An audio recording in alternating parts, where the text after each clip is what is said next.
Muy buenas tardes, mis amados estudiantes.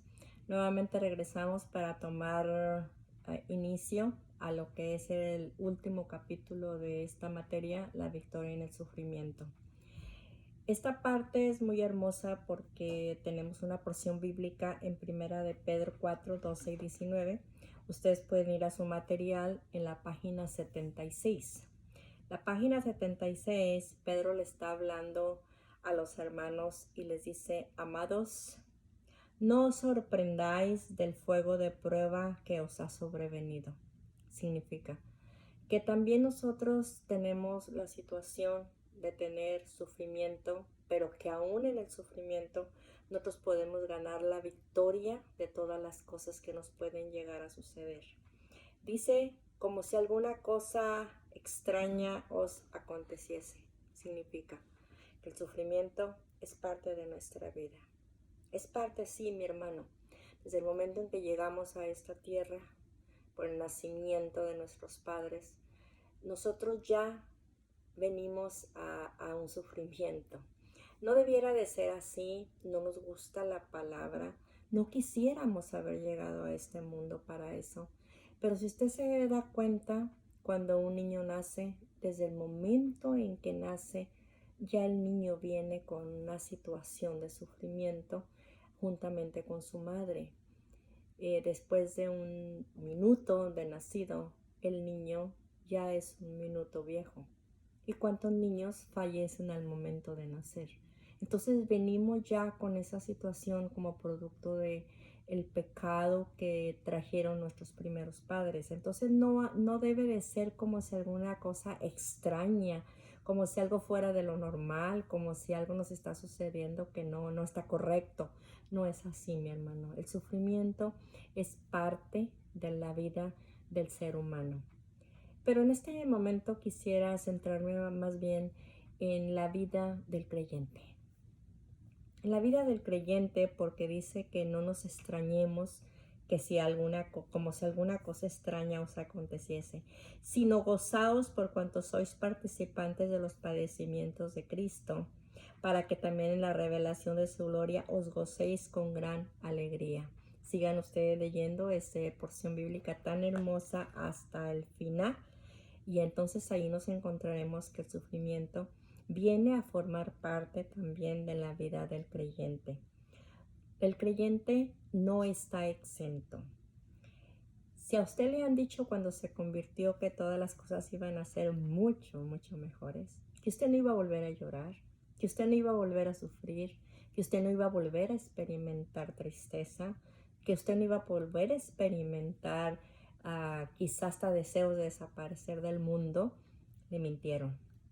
Porque el sufrimiento también es parte de la vida del creyente. No escapamos. La iglesia del Señor no escapa al sufrimiento. Esto es parte de lo que nos lleva.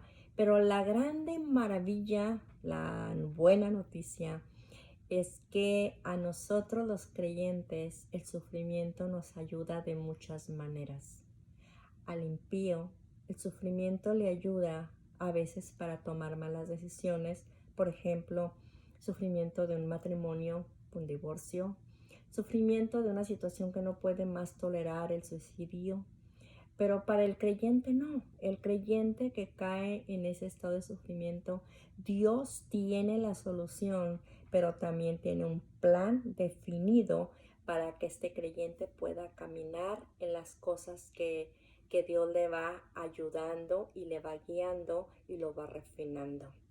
Dice su palabra allá en el 77, en la página 77, dice: no se sorprenda si Dios te permite el experimentar sufrimiento y prueba. Acabamos de pasar los capítulos donde está hablando acerca de la tentación y la prueba, y que cuando el creyente puede superar todo esto, es una prueba de la cual puede salir victorioso.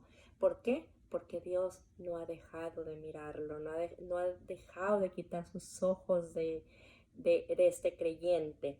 Entonces, la palabra, regresamos al mismo capítulo de Primera de Pedro dice: las palabras no os sorprendáis como si algo extraño se explica por sí mismas. No debemos pensar que algo inusual nos está sucediendo, porque en esa parte nos estamos identificando con los sufrimientos de Cristo, que Él experimentó en su ministerio, en su crucifixión, en aquella noche oscura donde a Él se le da un, digamos, un martirio emocional, un martirio espiritual y aún un martirio físico. Entonces nos estamos identificando con el Maestro también en sus sufrimientos, pero hay propósitos hermosos en esto. Alégrense que tienen el privilegio de sufrir por y con Cristo. Significa que aunque esta humana naturaleza se niega en muchas ocasiones a aceptar de que el sufrimiento es parte de nuestra vida como creyentes, aún sin embargo nos podemos decir que encontramos a alguien que se identifica con nosotros en el sufrimiento. Cuando usted siente ese pesar en su corazón, esos deseos de desaparecer del planeta, esos momentos críticos en su vida, alégrese porque hubo alguien que llegó a la tierra y a través de la unión hipostática tomó una naturaleza humana como la suya y como la mía. Y entonces él empezó a caminar en un ministerio ya plagado de sufrimiento. Y que él experimentó lo que usted y yo experimentamos, porque si usted va a los evangelios, él también sintió tristeza cuando sintió la ausencia de Lázaro, el llanto de sus hermanas y aún la reprimenda de Marta diciéndole: si hubieras estado aquí mi hermano no hubiera muerto. Entonces él viene y siente también hambre, tiene sed, experimenta también los golpes de religiosidad del Sanedrín, experimenta el rechazo del mismo pueblo de Dios y él mismo lo expresa: a los suyos vino y los suyos no lo recibieron. Entonces vemos que desde su ministerio ya venía él con sufrimientos en su vida. Entonces cuando usted y yo llegamos a tener esa área de nuestra vida que el corazón se quebranta, que entramos a las aguas de revueltas, que hay cosas que no entendemos y nos preguntamos por qué a mí, entonces en ese momento debemos, lo más hermoso y maravilloso es recordar que hubo alguien que llegó a la tierra como un regalo hermoso del cielo, pero que desde que llegó ya experimentó el sufrimiento. Entonces, cuando usted sufre, cuando usted llora, cuando usted se debate en el dolor, cuando usted se debate en la tristeza, en la soledad, solamente recuerde el ministerio de Jesús, que Él también vino y trajo una identificación hermosa. Por eso es que Dios lo manda a Él a tomar una naturaleza humana como la suya y como la mía, pero sin pecado, porque era necesaria una identificación con el ser humano, una identificación plena y completa, porque el Padre es espíritu.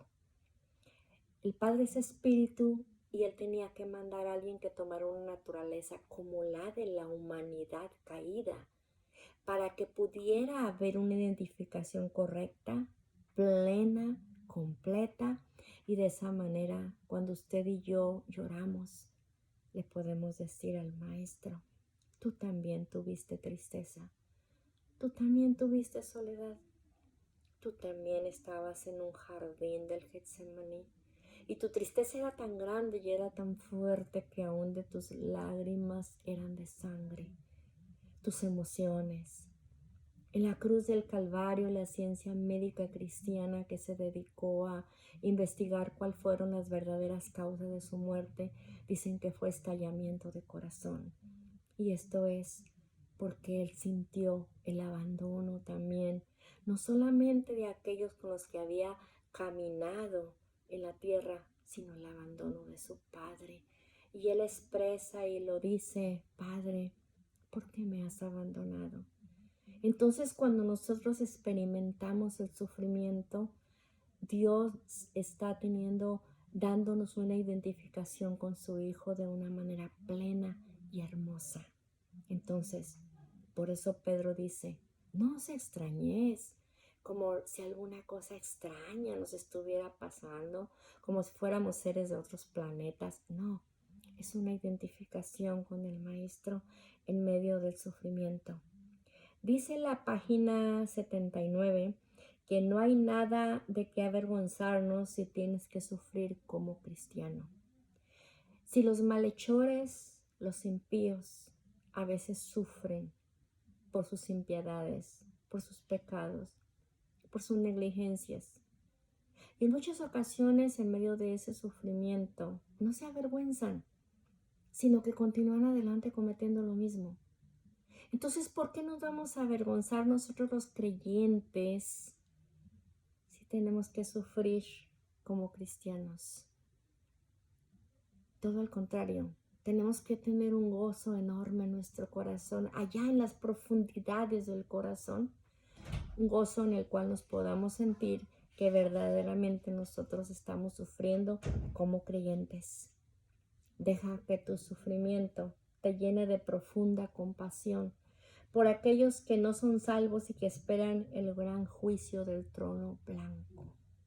Significa, cuando no conocíamos al Señor, llorábamos. Si usted recuerda el tiempo en el cual no éramos creyentes, sufríamos, llorábamos, nos entristecíamos, también casi parecido, pero la grande diferencia es que teníamos dentro de nuestras vidas amargura,